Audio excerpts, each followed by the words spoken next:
তোমার বাপ মা ছাড়া আশেপাশে যত মানুষ দেখতে পাও সব স্বার্থপর, সব স্বার্থপর। বাপ মা ছাড়া সন্তানের কল্যাণ আর কেউ চায় না যুবক ভাই। তা সবাই চাইবে তুমি যেমন খ্যাত আছো খ্যাত থাকো, সবাই চাইবে তুমি যেমন মূর্খ আছো মূর্খই থাকো।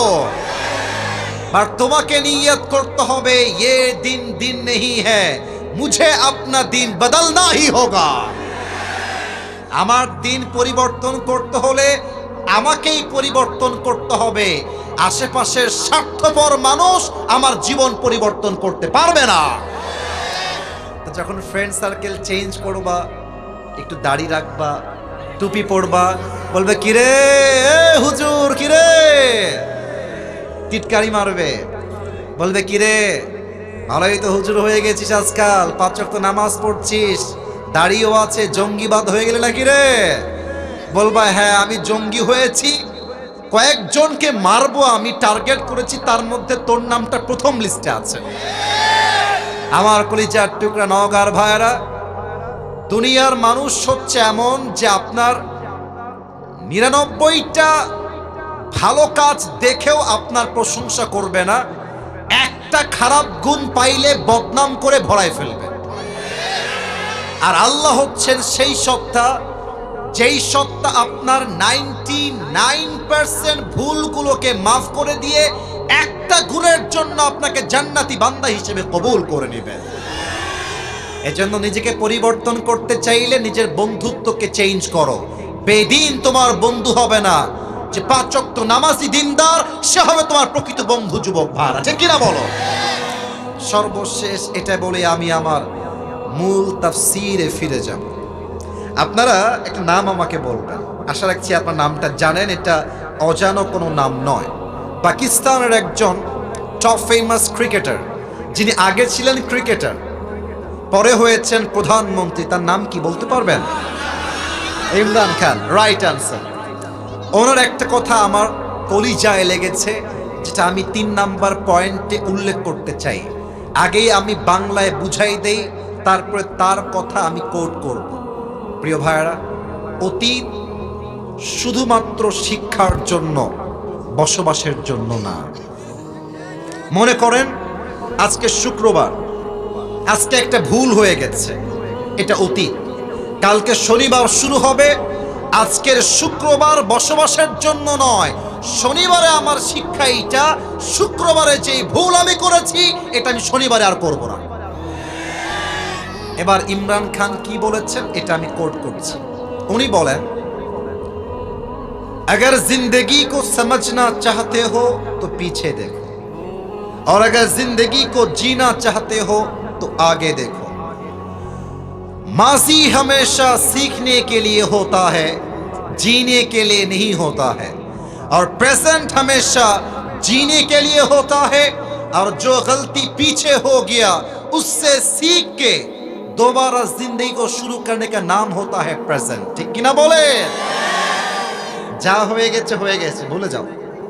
আগামীকাল সকাল থেকে আমার নতুন জীবন শুরু হবে। কোন মেয়ে ছ্যাঁকা দিয়ে ব্যাখ্যা করেছে ওই সময় বা এখন শিক্ষা হবে, আগামীতে আমি আমার ক্যারিয়ারে এমন সফল হব, যেই মেয়ে আজকে আমাকে বিয়ের নামে ধোকা দিয়ে ছেড়ে চলে গেছে, ওর মতো কয়েক লাখ মেয়ে আমার পেছনে বিয়ের জন্য লাইন ধরে দাঁড়িয়ে যাবে। আল্লাহ আমাদের সবাইকে জীবন পরিবর্তন করার তৌফিক দান করে, পড়েন সবাই আমিন। আসুন আমরা তাফসীরে ফিরে যাই। আজকে বিবাহিত এসেছেন কারা কারা হাত তোলেন? বিবাহিত, রে বিবাহিত তো অনেক এসেছে, হাত নামান, হাত নামান। এবার যাদের বউ নাই, কষ্টে আছো শীতকালে, তারা হাত তোলো। ইন্না লিল্লাহ, আপনাদের কারো বউ নাই? আস্তাগফিরুল্লাহ, ইন্না লিল্লাহি ওয়া ইন্না ইলাইহি রাজিউন।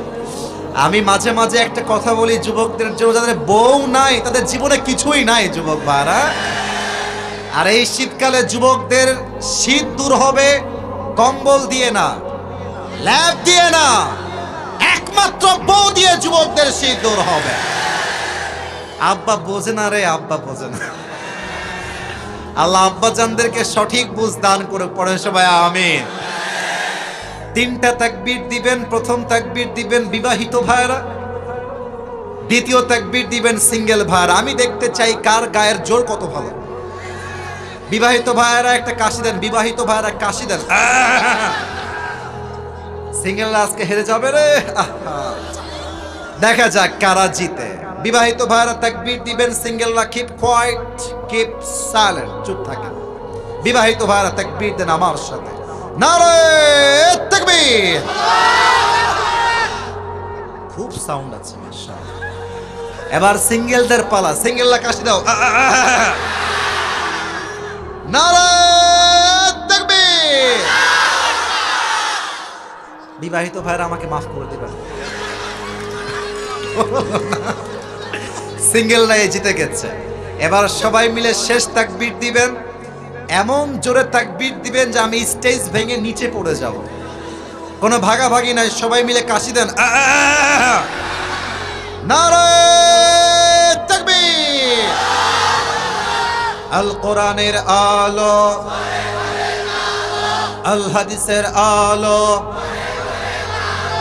কোরআন হাদিস যেখানে, আলেম ওলামা যেখানে, নওগাঁবাসী যেখানে। ওয়াজ কালকে আপলোড হলে মানুষ বুঝবে নওগাঁর সন্তানরা বিড়ালের বাচ্চা নয়, সব সিংহের বাচ্চাগুলো আমার সামনে বসে আছে। আল্লাহ কবুল করুক, পড়েন সবাই আমিন। আজ আমি একটি ছোট্ট সূরা থেকে তাফসীর পেশ করব। সূরাটার নাম হচ্ছে সূরাতু আল আসর। আমার নওগাঁর প্রিয় ভাইরা, সূরাটার নাম কি বলেন সবাই? সূরাতু আল আসর। এটা কোরআনুল কারীমের 103 নম্বর সূরা। সবার থেকে শুনতে চাই 100 কয় নম্বর সূরা? মাশাআল্লাহ। এই সূরার রুকু সংখ্যা হচ্ছে জাস্ট একটা। বলেন সবাই কয়টা? এই সূরার আয়াত সংখ্যা হচ্ছে মোট 3টা। বলেন সবাই কয়টা? এটা কোরআনুল কারীমের 30 নম্বর পারায় অবস্থিত এবং প্রত্যেকটা সূরার 2টা চ্যাপ্টার থাকে। একটা হচ্ছে মাদানী চ্যাপ্টার আর একটা হচ্ছে মাক্কি চ্যাপ্টার। তো সূরাতু আল আসর এটা মাদানী সূরা নয়, এটা হচ্ছে মাক্কি সূরা। সুবহানাল্লাহ পড়বেন না আপনারা সবাই? This was the basic knowledge of this surah. এটা হচ্ছে সূরাতু আল আসরের একটা প্রাথমিক জ্ঞান দিলাম। আসুন আমরা সময়কে ওয়েস্ট না করে সময়টাকে কাজে লাগাবা ট্রাই করি তাফসীরের মাধ্যমে। সূরাতু আল আসর যদিও বা ছোট্ট একটা সূরা, মাত্র 2 লাইনের সূরা।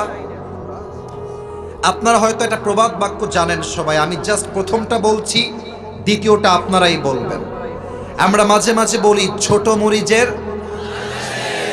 এটাই চাচ্ছিলাম, ছোট মরিচের। অনেক মুরব্বী বলবে হুজুর মাত্র 2 লাইনের সূরা আপনি তাফসীর করবেন।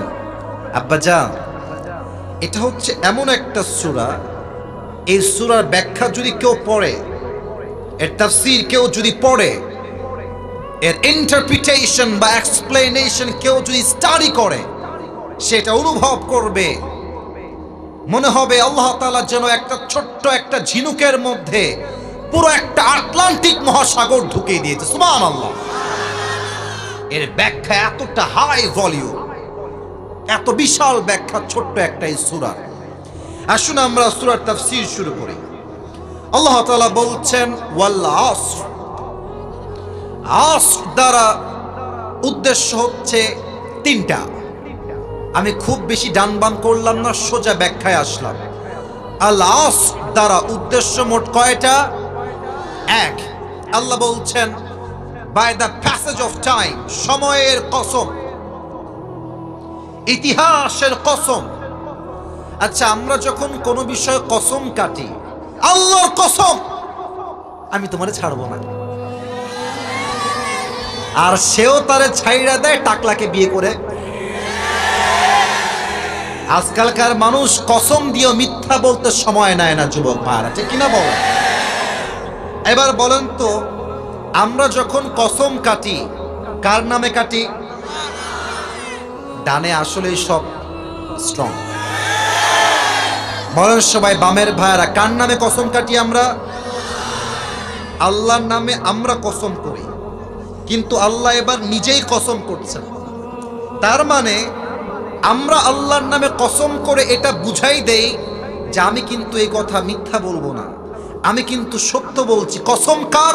আমার রবের কসম। তাহলে আল্লাহ যখন কোনো জিনিস দিয়ে কসম করবেন, জিনিসটা কি কম দামি হবে না বেশি দামি হবে? বেশি দামি হবে। আল্লাহ বলছে সময়ের কসম। এই পৃথিবীতে সবচাইতে গুরুত্বপূর্ণ হচ্ছে সময়, আর মানুষের কাছে সবচাইতে অবহেলিত বিষয়ের নামও হচ্ছে সময়। নিঃশ্বাস নিলাম, 1 সেকেন্ড শেষ। কথা বলছি, আরো 1 সেকেন্ড শেষ। এক একটা মিনিট পার হচ্ছে, প্রত্যেকটা যুবক মুরব্বী মা বোন এক একটা সেকেন্ড পার হচ্ছে, আমরা কবরের দিকে আর একটা ধাপ সামনে এগিয়ে যাচ্ছি। আল্লাহ বলছেন সময়ের কসম। 1 নাম্বার আল আসর দ্বারা সময় উদ্দেশ্য। আচ্ছা, 2 নাম্বারটা বোঝাতে হলে আমাকে একটা এক্সাম্পল দিতে হবে।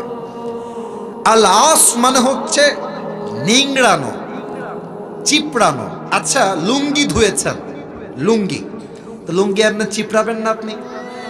আচ্ছা, এটার উদ্দেশ্য চিপড়ানো কেন? এটা আমার হাতে কি? বোতল। বল, এটার নাম কি? মনে করেন আমার কাছে এরকম লম্বা লম্বা 2টা আম আছে, 2টা আম। আমি কি চাইলে এই বোতলে আমটা আস্ত ঢুকাইতে পারবো? না।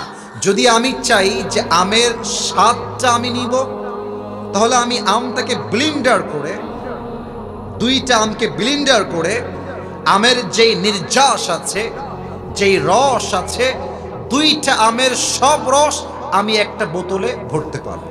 তো আল্লাহ বলছে, বান্দা তুই তো পুরো কোরআন পড়বি না, তোর কাছে তো সে সময় নাই, আমি আল্লাহ জানি আগের থেকে। তুই যেন পুরো কোরআন না পড়তে পারলেও ছোট্ট একটা সূরায় তুই পুরো কোরআনটা পেয়ে যাস। একটা সূরা পড়লে যেন পুরো কোরআনটাই পড়া হয়ে যায়। তাই পুরো কোরআনের সমস্ত নির্যাসকে আমি আল্লাহ তাআলা সূরা আল আসরের মধ্যে প্রবেশ করাই দিয়েছি। এটা হচ্ছে সেই কোরআন, এটা হচ্ছে সেই সূরাত আল আসর। 3 নাম্বার উদ্দেশ্য হচ্ছে আল আসর দ্বারা আসরের নামাজের সময়। আপনি খেয়াল করেন, ফজর থেকে জোহর লম্বা সময়, জোহর থেকে আসর আরেকটু কম লম্বা সময়, কিন্তু আসর থেকে মাগরিব খুবই কম সময়। আল্লাহ বলছে, এই বান্দা আসরের নামাজের সময়ের কসম, সময় খুবই অল্প। আয় আয় আয়, শুনে যা আমি কি বলি, শুনে যা, সন্ধ্যা হয়ে যাবে, আয়। আসরের কসম। এ হচ্ছে 3টা তাফসীর আমি পেয়েছি। আল্লাহ কি বলছে দেখেন, আল্লাহ বলছেন ইন্নাল ইনসানা লাফি খুসর। এখানে আসছে আল ইনসান, এটা হচ্ছে আলিফ লাম ইস্তিগরাকি। মুসলমান, হিন্দু, বৌদ্ধ, খ্রিস্টান, আল্লাহ বলছেন পুরো পৃথিবীর মানুষ আজকে ক্ষতিগ্রস্তের শামিল। আমি বোঝাবার জন্য জাস্ট একটা এক্সাম্পল দিব। আজকালকার নারীরা অধপতনের এতটা চূড়ান্ত পর্যায়ে গেছে, আজকালকার মেয়েরা বোরকা পরে পর্দার জন্য নয়, হারাম প্রেম করবে, বাপ মার থেকে লুকায় করবে, বোরকাকে তারা হাতিয়ার হিসেবে ইউজ করে। যুবক, ইন্নাল ইনসানা লাফি খুসর, সব মানুষ হচ্ছে ক্ষতিগ্রস্ত। তো মেয়েরা কেন ক্ষতিগ্রস্ত? নাম্বার 1, মেয়েরা পর্দা করে আল্লাহর জন্য নয়, নিজেকে প্রেম করে বাপের থেকে মায়ের থেকে আড়াল করবার জন্য। ঠিক না বলেন? 2 নাম্বার আরেকটা এক্সাম্পল আমি আমার প্রিয় বোনদের জন্য বলতে চাই। মেয়েরা ক্ষতিগ্রস্ত কেন? মেয়েদের ডিমান্ড অনেক বেশি। অনেক বিবাহিতরা আমাকে মেসেজ দেয়, হুজুর আমার বউয়ের যে ডিমান্ড, আমি ওকে ডিভোর্স দিয়ে দেবো, ওকে আমি রাখবো না। এক ছেলে আমাকে সেই দিন, হাসবেন না, এটা হাসির কথা না, যুবকরা যদি বিয়ে না করো বুঝবা না, বিয়ে করলে বুঝবা কত ধানে কত চাল। এক যুবক বলছে, আমার বউ সেদিন আমাকে বলছে যে জান তুমি জানো আমার বান্ধবীর জামাই তাকে আইফোন 16 প্রো ম্যাক্স কিনে দিয়েছে, তুমি কি জানো? প্রিয় ভাইরা, এটার দ্বারা উদ্দেশ্য গল্প নয়, বউ বুঝাচ্ছে অমকের জামাই তাকে দিয়েছে, তুমি আমাকে কবে দিবা? ইভেন মেয়েদের এত চাহিদার জন্য হাজার হাজার যুবক হারামের চাকরি করতে বাধ্য হয় যুবক ভাই। তবে বিবাহিত মেয়েদের চাহিদাই বেশি তা না, বলতে লজ্জা পাচ্ছি যুবক ভাইরা, টু বি অনেস্ট, সব মেয়েকে আমি কখনো এক পাল্লায় মাপি না। তবে কিছু মেয়েদের চাহিদা এত বেশি, এরা আইফোন 16 প্রো ম্যাক্স পর্যন্ত কক্সবাজার পর্যন্ত চলে যায়। আল্লাহ এদেরকে হেদায়াত দান করুক, পড়েন সবাই আমিন। আল্লাহ বলছেন ইন্নাল ইনসানা লাফি খুসর, পৃথিবীর সমস্ত মানুষ ক্ষতিগ্রস্তের শামিল, এর মাঝে মেয়েরাও বলো যুবক ভাই আছে না নাই? আচ্ছা, মুরব্বীরা ক্ষতিগ্রস্তের শামিল কেন? মুরব্বীরা, আমি আপনাদের পায়ে হাত রেখে কথা বলছি, পায়ে হাত, আমি আপনাদের কারো শত্রু নই। প্রত্যেকটা মুরব্বী হচ্ছে আমাদের কলিজার টুকরা, নয়নের মণি যুবক ভাইরা, ঠিক কিনা বলেন? আমি এই যে এখনই মাহফিল থেকে আসছিলাম, যখন রাস্তায় আমি দেখছি মুরব্বী আব্বা জানরা চায়ের দোকানে বসে বাম পায়ের উপরে ডান পা তুলে দিয়ে, আচ্ছা বলেন, হাসবেন, আমি কি মিথ্যা বললাম না সত্যি বললাম? প্রমাণ চান? আমি বলি, আমি যদি এখন ওয়াজ বাদ দিয়ে এখান থেকে নেমে যাই স্টেজের বাহিরে, যদি আমি হেঁটে বেড়াই মাঝখান দিয়ে, আমি কয়েকজনের পকেটে হাত দিব, আমি গ্যারান্টি দিয়ে বলবো কারো পকেট থেকে না, কারো পকেট থেকে অবশ্যই একটা বিড়ির প্যাকেট বের হবে। আল্লাহ বলছেন ইন্নাল ইনসানা লাফি খুসর, পৃথিবীর সমস্ত মানুষ ক্ষতিগ্রস্তের শামিল। 3 নাম্বার, আমি আমার যুবক ভাইদেরকে অ্যাড্রেস করে একটা কথা বলতে চাই। দেখো, আমি মনে করি এখনকার যুবকদের নষ্ট হওয়ার সবচেয়ে বড় কারিগর হচ্ছে অ্যান্ড্রয়েড ফোন আর স্মার্টফোন। যুবক ভাই, এটা যে কত মারাত্মক আমি আপনাদেরকে বোঝাইতে পারবো। রাত বাজে 11টা, আপনি বেডে গিয়েছেন, যে গিয়ে ঘুমায় যাব, ঢুকলেন টিকটকে, ঢুকলেন ফেসবুকে, ঢুকলেন ইউটিউবে, মাথা রেখেছিলেন বেডে রাত 10টার সময়, রাত 4টা বেজে যায়, তবুও আপনার ফেসবুকে স্ক্রল শেষ হয় না। এই স্মার্টফোনের আসক্তি থেকে বের হওয়ার দরকার যুবক ভাইরা, বলো সবাই আছে না নাই? আল্লাহ বলছেন দুনিয়ার সমস্ত মানুষ ক্ষতিগ্রস্তের শামিল, তবে 4 গুণ যেই ব্যক্তির মাঝে আছে তাকে সফল ব্যক্তি হিসেবে ঘোষণা দিয়েছে একজন। আওয়াজ দিয়ে বলেন সবাই, তিনি কে? এই 4টা গুণ মুখস্থ শুনতে চাই সবার থেকে। নাম্বার 1, ইল্লাল্লাযীনা আমানু, except those who have faith। 1 number, আল্লাহ বলছেন সফল হলো তারা ঈমান এনেছে যারা। কদ আফলাহাল মুমিনুন, আল্লাহর কাছে সফলতার মাপকাঠি হচ্ছে ঈমান। যার ঈমান আছে, টাকা নাই, পয়সা নাই, বাড়ি নাই, গাড়ি নাই, নওগাঁর সবচাইতে গরিব ঘরের সন্তান, আল্লাহ বলছে বান্দা তুই যতই গরিব হ, ঈমান যেহেতু আছে, তুই আমার কাছে সবচাইতে কাছের এবং প্রিয় বান্দা। সুবহানাল্লাহ। একটু ব্যাখ্যা না করলে ঈমানের মর্মার্থ বুঝে আসবে না। আমাদের বাংলাদেশের রাজধানীর নাম কি? উত্তরটা একটু আস্তে হয়ে গেছে। বাংলাদেশের রাজধানীর নাম কি নওগাঁর ভাইরা? ঢাকায় একটা জায়গা আছে, নাম হচ্ছে গুলশান, নাম শুনেছো? উত্তরা নাম শুনেছেন? তারপরে বসুন্ধরা, যমুনা ফিউচার, ধানমন্ডি নাম শুনেছেন? যারা গিয়েছো তারা খুব ভালো করে এই পয়েন্টটা বুঝবা।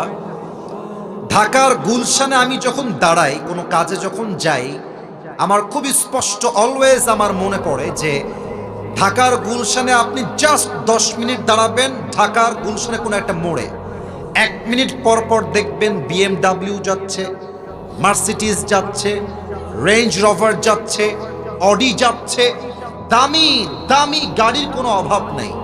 এখন আপনি বলতে পারেন, হুজুর আমি তো আল্লাহর প্রতি ঈমান এনেছি, তো আমার কাছে তো সাইকেলটাও নাই, আর ও তো সুদ খায়, ওর কাছে BMW আসলো কেমন করে, রোলস রয়েলস আসলো কেমন করে? তাদের জন্য ছোট্ট একটা ব্যাখ্যা দিতে চাই। এক ছেলের দুইটা পশু আছে, এক হচ্ছে ছাগল আর এক হচ্ছে গাধা। তো একদিন ছাগল গাধাকে ডাক দিয়ে বলছে, গাধা, রাজশাহীর ভাষা, আবে শালা তুই আসলেই একটা গাধা বে। গাধাকে বলছে কি, তুই শালা আসলেই একটা গাধা। তো গাধা বলছে, বন্ধু আমি তো গাধাই, সবাই জানে, আমাকে তুমি আবার গাধা বলে গালি দাও কেন? তো ছাগল বলছে, বেটা তুই দেখিস না যে মালিক আমাকে কত ভালোবাসে, বিস্কুট দেয়, পাউরুটি দেয়, খ্যার দেয়, ঘুষি দেয়, আর তোরে পাইলে খালি থাপ্পড় দেয়। তো গাধা বলছে, বন্ধু কথা তুমি ঠিকই বলেছ, মালিক তোমারে বড্ড ভালোবাসে।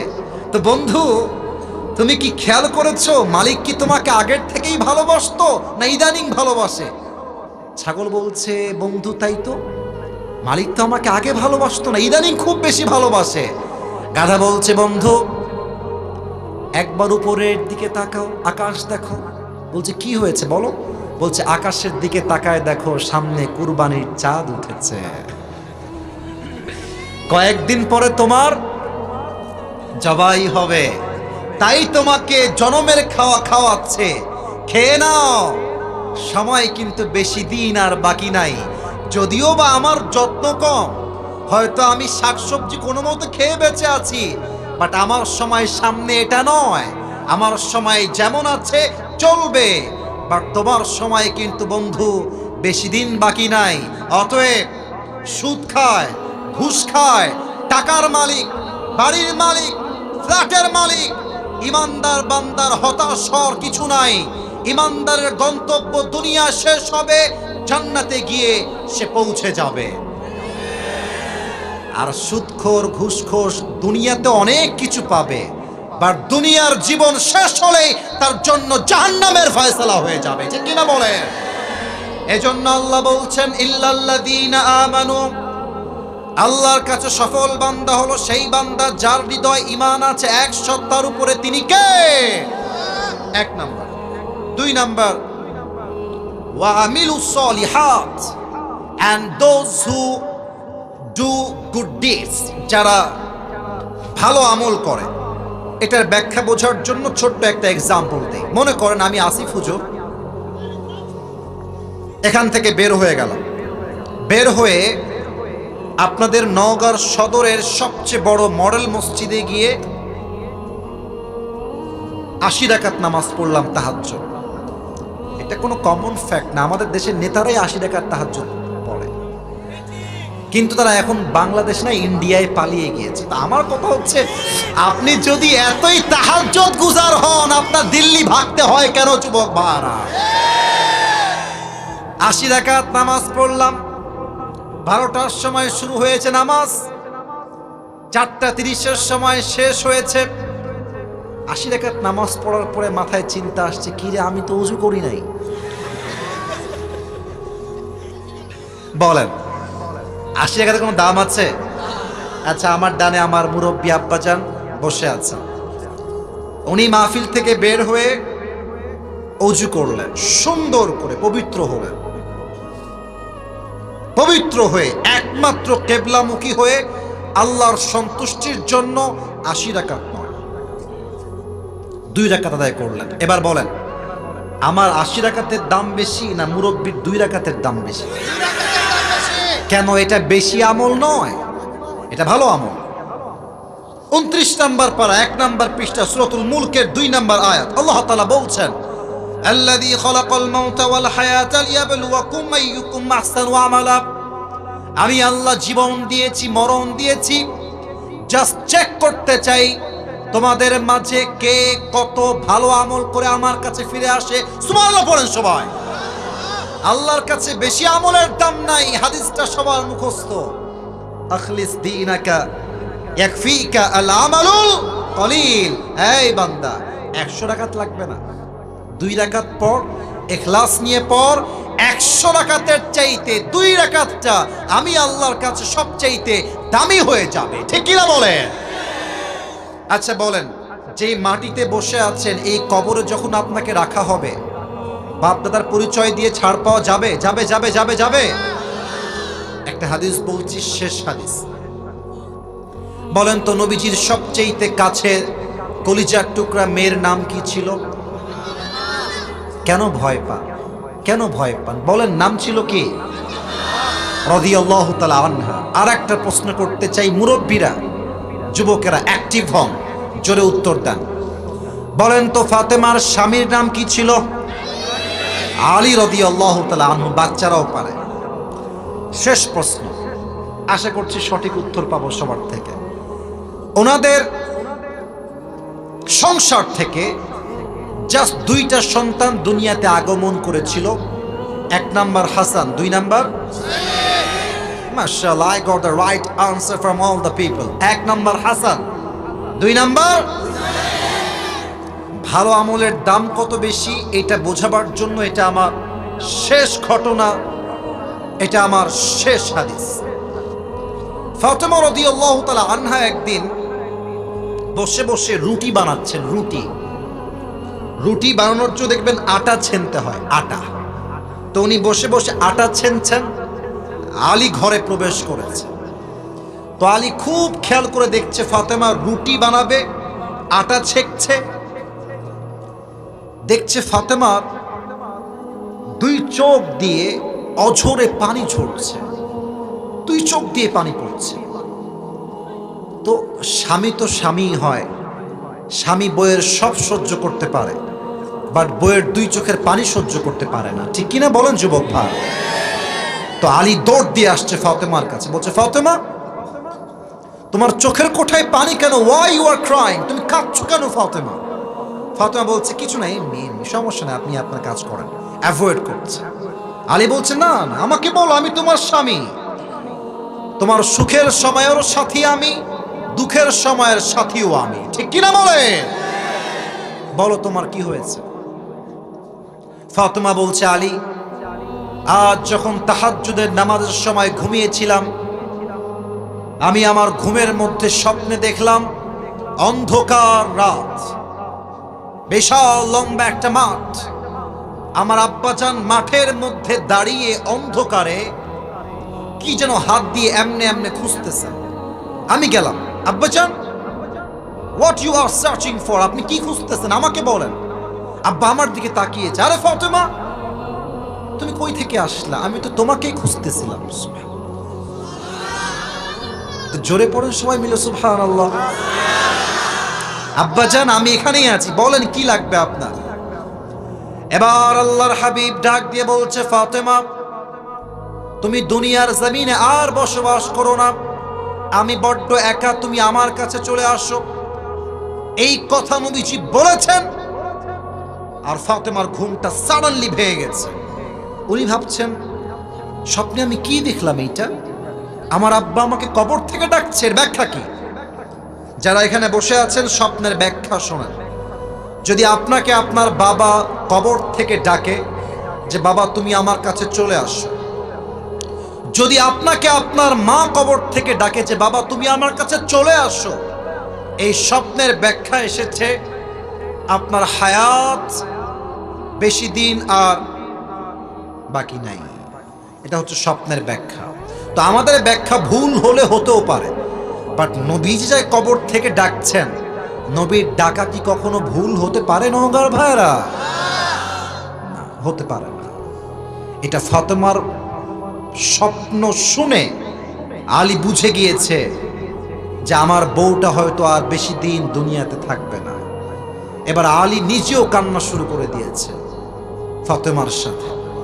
ফাতেমা বলছে, আলী থামেন, কাঁদছেন কেন? কুল্লু হাইয়িন মাইয়িত, প্রত্যেকটা জীবিত মানুষকে একদিন মৃত্যুর স্বাদ গ্রহণ করতে হবে, কেউ ভাগতে পারবে না, আমিও পারবো না। আলী থামেন, স্টপ। আলী বলছে, ফাতেমা, কয়েকদিন আগে আমার কলিজার টুকরা প্রিয় নবী বিদায় নিয়ে চলে গেছে। ওই আঘাতটাই তো আমি সহ্য করতে এখনো পারি নাই। সে আঘাতের যন্ত্রণা এখন আমার বুকে অটল আছে। এর মাঝে যদি আমার কলিজার টুকরা একমাত্র বউ ফাতেমার বিদায় হয়ে যায়, আমি কাকে নিয়ে বাঁচবো? ফাতেমা, আমার তো কেউ থাকবে না দুনিয়াতে বেঁচে থাকার মতো। ফাতেমা বলছে যে থামেন, স্থির হন, টেনশন করবেন না। তবে আমি আপনাকে আমার মৃত্যুর পূর্বে 3টা ওসিয়ত করে যেতে চাই। নওগাঁর ভাইরা, লুক অ্যাট মাই 3 ফিঙ্গার্স, 3 আঙ্গুল দেখেন। বলেন সবাই কয়টা ওসিয়ত? নওগাঁর সাউন্ড তো এরকম হয় না। বলেন সবাই কয়টা? 1 নাম্বার ওসিয়ত, আলী মন দিয়ে শুনবা। আমি ফাতেমা তোমার একমাত্র বউ, হাসান এবং হোসাইনের মা, নবীজির একমাত্র কলিজার টুকরা মেয়ে ফাতেমা হলাম আমি হয়তো তোমার বউ হিসেবে তোমাকে অনেক আঘাত করেছি, অনেক কষ্ট দিয়ে ফেলেছি। তুমি আমাকে মাফ করে দিও, মরে যাবো তো, মাফ করে দিও। আলী বলছে কেমনে মাফ করবো? কিসের মাফ? আরে আমার বউ আজীবন আমার খেদমত করেছে, আমার বউয়ের চুল পরিমাণ কোনো ভুল হয় না। আমি স্বামী হিসেবে সাক্ষ্য দিচ্ছি, আমার বউয়ের মতো চরিত্রবান বউ আর কেউ হতে পারে না। ঠিক কিনা বলে? যাও, তোমাকে মাফ করে দিলাম, কোনো ভুল নাই যদিও বা, সব মাফ। 2 নাম্বারটা বলো। এটা একটু মজার ছলে বলতে চাই। ফাতেমা বলছে আলী, আমি মরে গেলে তোমার যেখানে মন চায় করবা বিয়ে, সমস্যা নেই। তো শর্ত আছে একটা, আমার হাসান আর হোসাইনের যেন কোনো কষ্ট না হয়। আর আমাদের যুগের এই মেয়েরা যারা আছে, মরার সময় যখন বেঁচে থাকে স্বামীকে বলে এই এদিকে আসো। স্বামী বেচারা মাসুম, নিষ্পাপ, কিছুই বোঝে না। কি হয়েছে বলো? বলে এই তোমার ডান হাত আমার মাথায় রাখো। রাখলাম, বলো কি বলবো? বলছে আমার মাথার কসম খেয়ে বলো তুমি জীবনেও দ্বিতীয় বিয়ে করবা না। তো এক স্বামী বড্ড চালাক, বউ বলছে স্বামী আমি যদি মরে যাই তুমি কোনোদিন দ্বিতীয় বিয়ে করবা না তো? तो স্বামী বলছে बीवी तुम क्या बात कर रहे हो, अगर तुम मर जाओगे तो मैं पागल बन जाऊंगा और पागल जो चाहे वही कर सकता। বলছে বউ তুমি কি বললা? তুমি মরে গেলে আমি পাগল হয়ে যাব, আর পাগল যা মন চায় তাই করতে পারে। ঠিক কিনা বলে? তার মানে মাঝে মাঝে প্রশ্ন যেমন হয় উত্তর তেমন হওয়ার দরকার আছে। ঠিক কিনা? তালি বলছে ঠিক আছে, আমি যদি কখনো বিয়ে করি এমন কোন মেয়েকে বিয়ে করব যেই মেয়ে তোমার হাসান আর হোসাইনকে আগলে রাখবে নিজের সন্তানের মতো। ঠিক আছে, যাও, ডান। 3 নাম্বারটা বলো, লাস্ট এন্ড ফাইনাল। ফাতেমা বলছে আলী, আমার মৃত্যুর পরে আমার জানাজার ইমাম হবেন আপনি, আর মুসল্লি হবে হাসান আর Hossain, and nobody is allowed to come there, কেউ সেখানে আর আসতে পারবে না। আলী বলছে ফাতেমা তোমার প্রথম ওসিয়ত মানতে রাজি আছি, দ্বিতীয় ওসিয়ত মানতেও রাজি আছি, 3 নাম্বারটা আমার দ্বারা হবে না, আমাকে মাফ করে দাও। এটা পারবো না। নবীজির একমাত্র কলিজার টুকরা মেয়ে ফাতেমা দুনিয়ার থেকে বিদায় নিবে, আর সাহাবা একরাম জানাজে অংশগ্রহণ করবে না, এটা আমি আলীর দ্বারা বরদাস্ত হবে না। ফাতেমা আমাকে তুমি মাফ করে দাও, এটা আমার দ্বারা সম্ভব না। আমার বোনেরা যারা এসেছেন, বোনেরা, কলিজার মায়েরা, বোনেরা, মেহেরবানি করে আপনারা এই মুহূর্তে কানটা খাড়া করেন, মনোযোগ দিয়ে শোনেন। ফাতেমা বলছে আলী আমি ওসিয়তটা কেন করছি, ট্রাই টু আন্ডারস্ট্যান্ড প্লিজ, একটু বোঝার চেষ্টা করো। আমি ফাতেমা আমার জীবনে নবীর আদেশ অনুযায়ী এমন ভাবে পর্দা মেইনটেইন করেছি, এই মদিনার মক্কার আরবের কোন যুবক বলতে পারবে না ফাতেমা কি কালো না ফর্সা, ফাতেমা কি মোটা না চিকন, ফাতেমা কি হাইটে লম্বা না গুঠু। আমার পর্দা এতটা সেফটির সাথে ছিল, মদিনার কোন যুবক আমার দেহের একটা চামড়ার অঙ্গ পর্যন্ত দেখতে পারে না। তুমি যদি আমাকে জানাজার সময় সবাইকে নিয়ে আসো, মানুষ বুঝে ফেলবে আমি হয়তো চিকন ছিলাম, আমি হয়তো মোটা ছিলাম, আমি হয়তো লম্বা ছিলাম, আমার পর্দার মান নষ্ট হয়ে যাবে গো। তুমি কাউকে ডাকতে যেও না, তুমিই থেকো, আর হাসান হোসাইন থাকলেই এনাফ। এটাই এনাফ। আলী বলছে ঠিক আছে, বউ যেহেতু বলেছে পুরুষ মানুষ সব ফেলতে পারে, বইয়ের কথা ফেলতে পারে না, তো বলছে ঠিক আছে যাও, রাজি হলাম। আলী বের হয়ে গেলেন, এসেই শুনলেন ফাতেমা শেষ, দুনিয়ার থেকে বিদায় নিয়ে চলে গেছে। লম্বা কথা, লম্বা হাদিস, অত ব্যাখ্যায় যাব না। বলেন তো, লাশের যে খাটিয়া, খাটিয়া 3 পা থাকে না 4 পা থাকে? Right answer. জোরে বলেন, 3 পা না 4 পা? সামনের ডান দিকে ধরেছে আলী, প্রথম খাটিয়া। পেছনের 2টা, একটা ধরেছে হাসান আর একটা ধরেছে হুসাইন, একটা পা খালি। মর্মান্তিক হাদিস। আলী যখন হাঁটছে আর ভাবছে একটা মাত্র নবীজির মেয়ে, যার দ্বারা নবীর বংশ বিস্তার হয়েছে, জান্নাতের সমস্ত নারীদের সর্দারিনী ফাতেমা রাদিয়াল্লাহু তাআলা আনহার লাশ যাচ্ছে, বাট তার খাটিয়ার একটা পা ধরবে। কেউ কি দুনিয়াতে নেই? কাউকে যে ডাকবে, ডাকতেও পারছে না, ডাকলেই তো ওসিয়ত ভেঙে যাবে। মনটা খারাপ, সামনের দিকে হাঁটছে। হঠাৎ করে দেখছে দূর থেকে এক সাহাবী, ইসমুহ আবু যর গিফারি রাদিয়াল্লাহু তাআলা আনহু, দৌড় দিয়ে আসছে আলীর দিকে। আলী দেখে ভয় পেয়ে গেছে। আরে যদি এসে বলে, এই আলী, এটা কার লাশ? এটা কি ফাতেমার লাশ? আমি যদি ওসিয়ত রাখতে বলি যে না না, এটা ফাতেমার লাশ নয়, এটা অন্য কারো লাশ, মুসলমান সব বলতে পারে, জবান দিয়ে মিথ্যা বলতে পারে না। আর যদি বলি ফাতেমার লাশ, তবে তো আমার স্ত্রী 3 নাম্বার যে ওসিয়তটা ছিল, একমাত্র 3 জন থাকবে, আর কেউ অ্যালাউড না, ওসিয়ত তো ভেঙে যাবে। কি উত্তর দিব? আলী টেনশনে চেহারা লাল হয়ে গেছে। আবু যর গিফারি দৌড় দিয়ে এসে খাটিয়া বাম পা ধরেছে আর বলছে, আলী এত চিন্তা করো না, টেনশন নাই, কিছুই ভাঙে নাই, আমাকে আল্লাহ তোমার কাছে পাঠিয়ে দিয়েছে। ধরো খাটিয়ার কাঁধ ধরো। 4 জন মিলে গিয়ে লাশটাকে কবরের পাশে রেখেছে। যখন লাশটা কবরে নামাবে, আবু যর গিফারি ভাবছে মনে মনে, কার লাশ নামাবো আজকে কবরে? মন বলছে এটা সাধারণ কোন নারীর লাশ নয়, এটা নবীজির একমাত্র কলিজার টুকরা মেয়ে ফাতেমার লাশ, সাইয়্যিদাতু নিসাই আহলিল জান্নাহ। এটা এমন একজন নারীর লাশ, যেই নারী হবে জান্নাতের সমস্ত নারীদের নেতা, সর্দারিনী।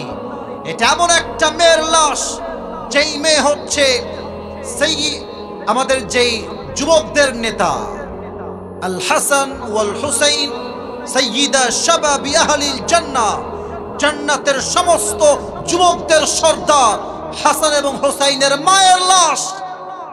এটা কোনো সাধারণ লাশ নয়। বুকটা গৌরবে ফুলে গিয়েছে। কবরকে বলছে, এই কবর, খবরদার, ফাতেমার লাশ তোমার কবরে দাফন করলাম, খবরদার, ফাতেমার সঙ্গে যেন এক চুল পরিমাণ কোনো খারাপ ব্যবহার না করা হয়। সঙ্গে সঙ্গে আল্লাহ কবরের জবানকে খুলে দিলেন। কবর বলছে, এই আবু যর গিফারি, কার সঙ্গে কথা বলছো তুমি? এটা কবর, এটা 3.5 হাত মাটির ঘর। এখানে বাপের পরিচয় দিয়ে কাজ হবে না, মায়ের পরিচয় দিয়ে কাজ হবে না, নেতার পরিচয় দিয়ে কাজ হবে না। এই কবর তার সঙ্গেই ভালো ব্যবহার করবে যার কাছে আছে ভালো আমল। আস্তে ঠিক বললেন কেন? জোরে বলেন, কথা ঠিক আছে কিনা বলে। আল্লাহ বলছেন, ওয়া আমিলুস সলিহাত, যারা ভালো আমল করবে। 3 নাম্বার, ওয়া তাওয়াসাউ বিল হক, যারা হকের পথে দাওয়াত দিবে। 4 নাম্বার, ওয়া তাওয়াসাউ বিস সবর, যারা সুখে দুঃখে সবর করবে। এক সত্তার উপরে আওয়াজ দিয়ে বলেন সবাই, তিনি কে? আমার তো মনে হয় ডান থেকে নিয়ে এই পুরো মাহফিলে যারা আমরা এসেছি, আমার মনে হয় আমরা সবাই মধ্যবিত্ত পরিবারের সন্তান। তোমরা যারা আমাকে চেনো, আমার ওয়াজে আমি একবার বলেছিলাম, মধ্যবিত্ত পরিবারের সন্তান মানেই এক একটা ব্র্যান্ড। যুবক ভাইরা, সাইকেল দিবেন চলবে, বাইক দিবেন চলবে, কার দিবেন চলবে, বলবেন হেঁটে আসো তাও আমার চলবে। ভাত দিবেন, ডাউল দিবেন চলবে, ভাত দিবেন, ভর্তা দিবেন চলবে, ভাত দিবেন আর কিছুই দিবেন না, এক গ্লাস পানি আর একটা মরিচ দিবেন, পান্তা ভাত হলেও আমার চলবে, কারণ আমি মধ্যবিত্ত পরিবারের সন্তান। অতএব যারা মধ্যবিত্ত পরিবারের সন্তান হয়েও ধৈর্যের পরিচয় দিবে, আল্লাহ বলছেন ইন্নামা ইউওয়াফাস সাবিরুনা আজরাহুম বিগাইরি হিসাব, কিয়ামতের দিন আল্লাহ তাদেরকে বিনা হিসাবে জান্নাত দিয়ে, পড়েন সবাই সুবহানাল্লাহ। আল্লাহ সবাইকে চারটা আমল অনুযায়ী জীবন চালাবার তৌফিক দান করুক, পড়েন সবাই আমিন।